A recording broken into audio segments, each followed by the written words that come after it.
শাওয়াল মাস যাচ্ছে, রমাদান আমরা শেষ করলাম। শাওয়াল মাসে আল্লাহ রাসূল সাল্লাল্লাহু আলাইহি ওয়াসাল্লাম 6টি রোজা রাখতেন। এখনও শাওয়াল মাসের আরও অনেকগুলো দিন আমাদের হাতে বাকি। আবু আইয়ুব আল আনসারী রাদিয়াল্লাহু তাআলা আনহু বর্ণনা করেন যে আমি আল্লাহ রাসূল সাল্লাল্লাহু আলাইহি ওয়াসাল্লামকে বলতে শুনেছি, আল্লাহ রাসূল বলেছেন, মান সামা রমাদানা সুম্মা আতবাআহু সিত্তাম মিন শাওয়ালিন কানা কাসিয়ামিদ দাহর। যে ব্যক্তি রমজানের সিয়াম পালন করলো, তারপরে শাওয়ালের 6টি রোজা রাখলো, সেজন্য সারা বছর রোজা রাখলো। তো এত বড় ফজিলতের আহ, সিয়াম যেন আমরা নষ্ট না করি। আমরা অনেকে হয়তো রাখিনি, সামনের দিনগুলোতে আমরা রাখবো, এখনো সময় আছে। এই শাওয়ালের রোজা আপনি একসাথে 6টা রাখতে পারেন, কিংবা ভেঙে ভেঙে আপনার সুবিধা মতো রাখতে পারেন। অনেক বোনদের রমাদানের কিছু রোজা ভাঙ্গা থাকে, ফলে ওনারা কি করবেন, আগে রমাদানের রোজা রাখবেন নাকি শাওয়ালের? এক্ষেত্রে বিশুদ্ধ মত হচ্ছে আগে রমাদানের রোজা রাখবেন, কারণ হাদিসের এক্সপ্রেশন হচ্ছে এমন যে যে রমাদানের রোজা রাখলো তারপরে শাওয়ালের 6 রোজা, সে যেন সারা বছর রোজা রাখলো। তো বোনদের তো রমাদানের রোজা কমপ্লিট হয়নি, কারো হয়তো 24টা 25টা, তো 24 তো রমাদানের রোজা নয়, রমাদানের রোজা 29টি বা 30টি। যদিও আম্মা জান আয়েশা রাদিয়াল্লাহু তাআলা আনহার বর্ণনা পাওয়া যায় যে রমাদানের রোজা পূর্ণ করতে করতে শাবান পর্যন্ত চলে যেতাম। কিন্তু বিশুদ্ধ মত হচ্ছে এবং সুন্নাহ সম্মত হচ্ছে, আপনি বোনেরা আপনারা আগে আপনাদের রমাদানের যে রোজাগুলো ভাঙ্গা হয়েছিল সেগুলো আপনারা আগে রেখে নেবেন, তারপর শাওয়ালের 6 রোজা রাখবেন। আশা করি আপনারা বুঝতে পেরেছেন। আল্লাহর ভাইরা আমিন আমাদেরকে সারা বছর রোজার সওয়াব দিবেন। শুধু রমজান রোজা রাখলে সারা বছর রোজার সওয়াব পাবেন না। রমজানে 30টা রাখতে পারছেন, সাথে আর শুধুমাত্র 6টা যদি প্লাস করতে পারেন এই মাসে, শাওয়াল মাসে, তাহলে এই 6টার কারণে ওই 30টা আর 6টা সব মিলিয়ে আপনি সারা বছর রোজার সওয়াব পেয়ে যাবেন ইনশাআল্লাহ। চেষ্টা করা যাবে না ইনশাআল্লাহ? আল্লাহ আমাদের সবাইকে তৌফিক দান করুন। এই শাওয়ালের 6 রোজা নিয়ে আমাদের মা বোনদের একটা কমন প্রশ্ন আছে, অনেক ভাইদেরও কমন প্রশ্ন আছে। সেটা হলো যে কারোর যদি ভাঙতি রোজা থাকে, কাজা রোজা থাকে, যে গত রমজানে আপনি হয়তো অসুস্থতার কারণে 2টা রোজা রাখতে পারেন না, 4টা রোজা ভাঙা পড়ছে। কোনো মা বোন মাসিকের কারণে তার কয়টা রোজা, 7টা 8টা রোজা বা 10টা রোজা 5টা রোজা তার ভাঙতি পড়ছে। এই রোজাগুলো তিনি আগে রাখবেন নাকি শাওয়ালের 6 রোজা আগে রাখবেন? এটা হলো প্রশ্ন। এই প্রশ্নের উত্তর হলো অবশ্যই রমজানের রোজাগুলো আগে রেখে তারপরে শাওয়ালের 6 রোজা রাখতে পারলে বেশি উত্তম। কারণ নবী সাল্লাল্লাহু আলাইহি সাল্লামের হাদিসে আমরা দেখি, তিনি বলেছেন যে ব্যক্তি রমজানের রোজা রাখলো এরপরে শাওয়ালের 6 রোজা রাখলো, তার জন্য ফজিলত হলো সারা বছর রোজা সওয়াব। তাহলে আগে রমজানের গুলো শেষ করে তারপরে শাওয়ালের 6 রোজা রাখতে পারলে বেশি ভালো। কিন্তু যদি কোনো মা বোন বা কোনো ভাই তার মনে হয় যে না, ভাঙতি রোজাগুলো রেখে তারপরে আবার শাওয়ালের 6 রোজা রাখা আমার জন্য কঠিন হবে, গড়ে 10-15টা রোজা রাখতে এক মাসে আমার জন্য চাপ হয়ে যাবে, তাহলে যে কোনো একটা অপশন যদি বেছে নিতে হয়, তাহলে আমি বলবো অবশ্যই আপনি শাওয়ালের 6 রোজা, যেহেতু শাওয়ালের পরে আর প্রযোজ্য হবে না, এর সব শাওয়ালের পরে আর পাবেন না, এজন্য শাওয়ালের গুলো আগে রেখে ফেলেন এবং কাজাগুলো যদি পরে রাখেন, ইনশাআল্লাহ আপনি পরিপূর্ণ সওয়াব পেয়ে যাবেন। তবে আগে যদি রমজানগুলো শেষ করতে পারেন সেটা বেশি উত্তম, সেটা বলাই বাহুল্য। তাহলে শাওয়ালের 6টা রোজা রাখার চেষ্টা করবো তো ইনশাআল্লাহ। এই শাওয়ালের 6টা রোজার জন্য আবার কোনো কোনো ক্ষেত্রে ডাবল অফার আছে। একটু বুদ্ধিশুদ্ধি থাকলে দেখবেন যে আপনি অনেক অল্প আমল করেও আল্লাহ তাআলার কাছে অনেক বিপুল পরিমাণ সওয়াব পেয়েছেন, সে সুযোগ আছে। যেমন এই শাওয়াল মাসেরও চাঁদের ওই যে 13, 14, 15 3টা দিন আছে না রোজা রাখা সুন্নাত, ওই দিনগুলো রোজা রাখেন, পাশাপাশি আপনি শাওয়ালের 6 রোজারও নিয়ত করেন, অর্থাৎ একসাথে ডাবল নিয়ত করেন, ইনশাআল্লাহ সেটা আদায় হয়ে যাবে। তাহলে ডাবল নিয়ত হয়ে গেল। সোমবার বৃহস্পতিবারের সাথে আপনি প্লাস করতে পারেন, কিন্তু যদি সোম বৃহস্পতিবার আর চাঁদের 13, 14, 15কে আলাদা রেখে এটাকে 6টা রাখেন, তাহলে তো সবচেয়ে উত্তম, সেটা বলাই বাহুল্য। তাহলে শাওয়ালের 6 রোজা রাখবো তো ইনশাআল্লাহ। আপনার যেদিন সুবিধা হয় সেদিন রাখেন, এক নাগাড়ে রাখা জরুরি না। শাওয়ালের 6 রোজা রাখা, এটা নিয়ম হলো সারা মাসের ভিতর রাখলেই হবে, শাওয়াল মাস শেষ আর হবে না, শাওয়ালের ভিতরে 6টা রোজা রাখে শেষ করতে হবে।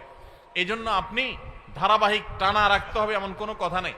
আপনি আজকে একটা রাখেন, আবার 5 দিন গ্যাপ দিয়ে একটা রাখেন, আপনার একটু কাজের চাপ যেদিন কম সেদিন রাখেন, আপনার যেদিন সুবিধা হয় সেদিন রাখেন, বদ্ধের দিন ধরে ধরে ধরে রাখেন, তাহলে আপনি যে কোনোভাবে 6টা রোজা রাখলেই হবে। সবাই চেষ্টা করবো না ইনশাআল্লাহ? আল্লাহ আমাদের সবাইকে আমলের তৌফিক দান করুন। ভাইরা আমার, তাহলে রমজানের আমলের চেষ্টা, রমজানের ইবাদত, রমজানের নামাজ, রমজানের রোজা, রমজানের তিলাওয়াত, রমজানের দান সদকা, এগুলো শুধু রমজানেই সীমাবদ্ধ নাকি রমজানের পরেও করা লাগবে? লাগবে কি লাগবে না? অতএব মসজিদে রমজানের পরে যেতে হবে কি হবে না? সবাই যাবো তো ইনশাআল্লাহ? আল্লাহর ঘরের দিকে যাবো তো ইনশাআল্লাহ? আপনার লাভ। আল্লাহর কোনো ঠেকা নাই ভাই। দেখতে দেখতে জীবনটা শেষ হয়ে যাবে, মালাকুল মউত হাজির হবে, চলে যেতে হবে, আপনি নিজের আমল নিয়ে যাবেন, আপনার কল্যাণ হবে। সবাই করবো তো ইনশাআল্লাহ। আল্লাহ আমাদের সবাইকে আমলের তৌফিক দান করুন। রমজান মাস শেষ হতে না হতেই আমাদের অনেকের টুপি ভাঁজ হয়ে পকেটে ঢুকে গেছে। আগামী রমজানের আগ পর্যন্ত সেটা আর ভালোভাবে খুলবে না। রমজান মাস শেষ হতে না হতেই আমাদের অনেকের কোরআন মাজিদ গুলো আমরা বন্ধ করে ওইটাকে গিলাবদ্ধ করে বক্সে তুলে রেখে দিয়েছি। আবার হয়তো এক রমজানের আগে, আগামী রমজানের আগে আর হয়তো অনেকের খোলার তৌফিক নসিব হবে না। এই যে রমজান মাস চলে গেলে আমাদের মসজিদে যাওয়া বন্ধ হয়ে যায়, নামাজ পড়া বন্ধ হয়ে যায়, দান সাদকা কমে যায়, অন্য সব কিছু বন্ধ হয়ে যায়, এটা কোরআন এবং হাদিসের দৃষ্টিতে কতটা ভালো কাজ, বা এটা আদৌ ভালো কাজ কিনা, আমরা সে বিষয়টি আজকে একটু আলোচনা করার চেষ্টা করি। ভাইরা আমার, আমি যে আয়াত পড়েছি, আল্লাহ সুবহানাহু ওয়া তাআলা সেই আয়াতে বলেছেন, ওয়া'বুদ রাব্বাকা হাত্তা ইয়াতিয়াকাল ইয়াকিন। আমাদের প্রিয় নবী সাল্লাল্লাহু আলাইহি সাল্লামকে আল্লাহ তাআলা বলেছেন, আপনি আপনার রবের ইবাদত করুন। আপনি আপনার রবের ইবাদত করুন কতদিন পর্যন্ত? রমজান শেষ হওয়া পর্যন্ত। আল্লাহ বলেছেন হাত্তা ইয়াতিয়াকাল ইয়াকিন, আল ইয়াকিন আয়াল মউত, মৃত্যু আসার আগ পর্যন্ত আপনার রবের ইবাদত করতে থাকেন, করতে থাকেন, করতে থাকেন। এখানে কোনো প্রকার বিরতি চলবে না। ইবাদতে কোনো বিরতি আছে? যে নামাজ পড়ছেন ঠিক আছে, এক সপ্তাহের জন্য ছুটি, নামাজ না পড়লেও চলবে, ঘুমান, সুযোগ আছে কোনো? আল্লাহ রাব্বুল আলামিন তার হাবিবকে, তার প্রিয় রাসূল সাল্লাল্লাহু আলাইহি সাল্লামকে বলছেন, আপনি আপনার রবের ইবাদত করতে থাকুন কতদিন পর্যন্ত?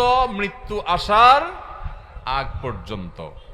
তাহলে ইবাদত, নামাজ কি শুধু রমজান পর্যন্ত না মরণ পর্যন্ত? তাহলে আমরা যারা রমজান মাস পর্যন্ত নামাজ পড়ছি, রমজানের পরে আর মসজিদে যাই না, তাহলে কি তারা এই আয়াতের উপর আমল করলাম না আয়াতের খেলাফ করলাম? ভাইরা আমার, আহাব্বুল আ'মালি ইলাল্লাহি আদওয়ামুহা ওয়া ইন ক্বাল। আল্লাহর কাছে সবচেয়ে প্রিয় আমল কোনটা জানেন ভাই? সবচেয়ে পছন্দের আমল, সবচেয়ে পছন্দের আমল হলো, আমাদের আল্লাহ সবচেয়ে খুশি হন যদি বান্দা কোনো আমল, কোনো ভালো কাজ কন্টিনিউয়াসলি করে যায়, নিয়মিত করে। এই আমলটা আল্লাহ অনেক পছন্দ করেন। একজনের রমজানে কোরআন এক খতম দিছে, মাশাআল্লাহ, প্রতিদিন এক পারা করে পড়ে 30 দিনে 30 পারা খতম দিয়ে ফেলছে, কিন্তু রমজানের পরে আর উনি কোরআন হাতে ছুঁয়েও দেন, ধরেও দেখেন নাই। আরেকজন রমজান ভরে কোরআন খতম দিতে পারেন নাই, প্রতিদিন পড়ছে, মাশাআল্লাহ 2-5 পৃষ্ঠা করে পড়ছে। রমজানের পরেও সে কোরআন পড়ছে, হয়তো রমজানের মতো এত বেশি পড়তে পারে নাই, রমজান ইবাদতের মাস হিসাবে একটু বেশি পড়বে, এটাই স্বাভাবিক। রমজানের পরেও পড়ছে, পরিমাণে ততটা না হোক, অল্প হলেও পড়ছে, 10 আয়াত 5 আয়াত করে পড়ছে, আধা পৃষ্ঠা করে পড়ছে, সারা বছরই একটু একটু করে হলেও পড়ছে। এই পড়াটা আল্লাহর কাছে বেশি প্রিয় রমজানে এক খতম কেন 5 খতম দেওয়ার চাইতে। কথা বুঝেন নাই? একজনে একসাথে অনেক টাকা দান করে দিছে, আর জীবনে কোনো খোঁজ খবর নেই নাই। এই দানের সওয়াব আছে, মর্যাদা আছে, ঠিক আছে, কিন্তু যে নিয়মিত একটু একটু করে দান করে, হয়তো এক সময় বেশি দেয়, আরেক সময় কম দেয়, সব সময় একরকম দিতে পারে না। রমজানে একটু বেশি দান করছে, কিন্তু রমজানের পরে একটু একটু হলেও রমজানের দানের ধারাটা ধরে রাখছে। এই দানের ধারা ধরে রাখতে পারলো, যে নিয়মিত করলো, যে এই ইবাদতটা, এই দানটা আল্লাহর কাছে ওই অন টাইম দানের চাইতে